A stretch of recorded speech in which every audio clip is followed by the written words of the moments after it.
So the $200 and below price segment for GPUs has kind of been the bread and butter for budget PC builders for longer than a decade. And now with prices absolutely crashing in the GPU market, there are a lot more GPUs in this price range to look at. So today we're going to be looking at those GPUs and discuss their features, performance, and their pricing. Now we aren't going to talk about the used segment, which we'll probably save for a separate video, mainly because the comparison between used and new hardware is pretty hard to make without the video being completely one-sided. Now with that being said, let's get into the video. First, I want to take a look at the AMD GPUs within this segment, which are the RX 6400 and the RX 6500 XT. The RX 6400 is the cheapest discrete gaming GPU AMD is currently making at a price point of $160, but you can find some cheaper variants for around $150. Now personally, I think that this is a really cool GPU just for the fact that you can get some models that are super small and will fit into those SFX Dell Optiplexes. It also consumes almost no power, and because of this, you aren't going to need any sort of supplemental power to run this card, which again makes this a great card for upgrading an older system that might not have a standard PSU, since you won't need any connectors from it. In terms of performance, it's pretty decent considering what this card is. It will play pretty much any game at 1080p medium to low settings at around 60 FPS. Now as you guys can see on the chart, there's going to be a difference in the level of performance depending on if you have PCIe 4.0 or PCIe 3.0 on your system. So if you have an older system that you want to throw this into, it's most likely not going to be getting the best FPS it can normally get with a PCIe 4.0 connection, but it still should be putting out some pretty decent frame rates. Now there are a couple of downsides to this card, one being that this card has no hardware video encoder. Pretty much what that means is if you want to record gameplay or do any sort of video work, you're going to need to use the CPU in order to do any sort of encoding. This graphics card also only has support for 2 monitors, which may be a deal breaker for many people. Overall though, for someone who is just looking to play video games on a fairly low-end system, then I honestly think that the RX 6400 is going to be one of the better options on the market. The RX 6500 XT, on the other hand, I really wouldn't recommend as highly as the RX 6400. While the RX 6500 XT is going to perform a good bit better than the RX 6400, it still doesn't have a video encoder. It has the same 2 display ports, needs a PCIe 4.0 system to get its full performance, and requires an external power connector to run the card.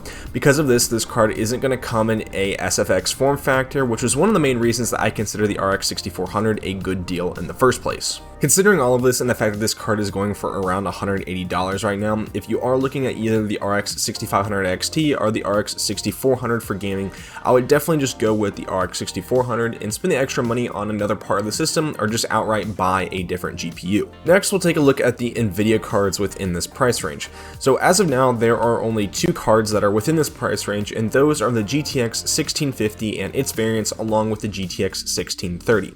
Now to cut this short and sweet, the GTX 1630 at its current price point, which is anything above $150, should not be considered. In terms of performance and feature set, the GTX 1630 is a lot worse than the GTX 1650 while costing around the same amount. Really the only upside to this card is that it has a lower TDP than the GTX 1650. Power consumption is low enough to let it run from the power through the PCIe slot on some variants, which allows there to be a small form factor version of this card. But when it comes to gaming, there's really no reason to buy this card over a single slot SFX RX 6400, because even when the RX 6400 is restricted to PCIe 3.0, it still ends up outperforming this GPU by a good margin. Really the only reason to buy this card is for its hardware video encoder, and as you'll see later on, if you are buying a card just for its encoder, there are other options you should really look at. Now let's move on to the brother of this abomination, the GTX 1650. So the GTX 1650 has a couple of different variants, and it's going to perform and be priced differently depending on what one you purchase. The most in stock one, and the one most people should really be looking at, is the GTX 1650 Super. Compared to the GTX 1650, the 1650 Super has GDDR6 video memory, whereas the GTX 1650 has GDDR5. And the core of the 1650 Super is also clocked slightly faster than the 1650.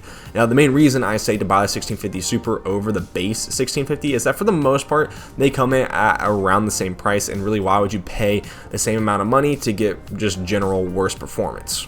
The GTX 1650 Super in terms of performance is going to be just a tad bit better than the RX 6500 XT, but again it has a full hardware video encoder and a full 4 display ports, and it's going to run about the same no matter if you're running it on a PCIe 3.0 system or a PCIe 4.0 system. So if you are comfortable spending right at the $200 mark to get a fully fleshed out GPU with all the features you'd expect from a GPU, then the GTX 1650 Super should be the card you're going to be going after. So last up we have the Intel Arc A300 series cards, and as of right now we don't really know the exact pricing of these cards, but from what we have heard from Intel, both of these cards should be priced at less than $150.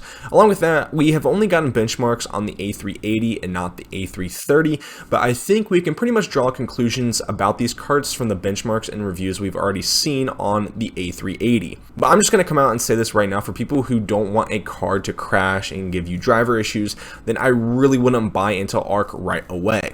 Pretty much every review I read and watched talked a good bit about all of the software issues this card gave them. A lot of the cards featured software programs either didn't work at all or would cause a system crash. The drivers themselves for games seem to be fine in terms, I guess, of just stability, but frame rates from game to game are vastly different, and you need to go into your system BIOS and enable resizable bar in order just to get any playable frame rates from this graphics card.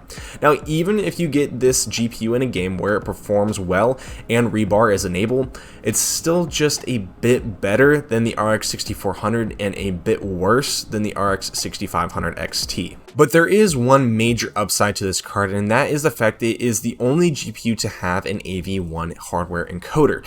The video that I watched that showed off this AV encoder was from a channel called Epos Vox, and pretty much what he showed was that this encoder is way more efficient than any other GPU video encoder, even if that GPU is a 3090 Ti. The AV1 encoder is almost on par in terms of quality compared to X264 CPU encoding, but on some occasions it is able to do it at a lower bitrate.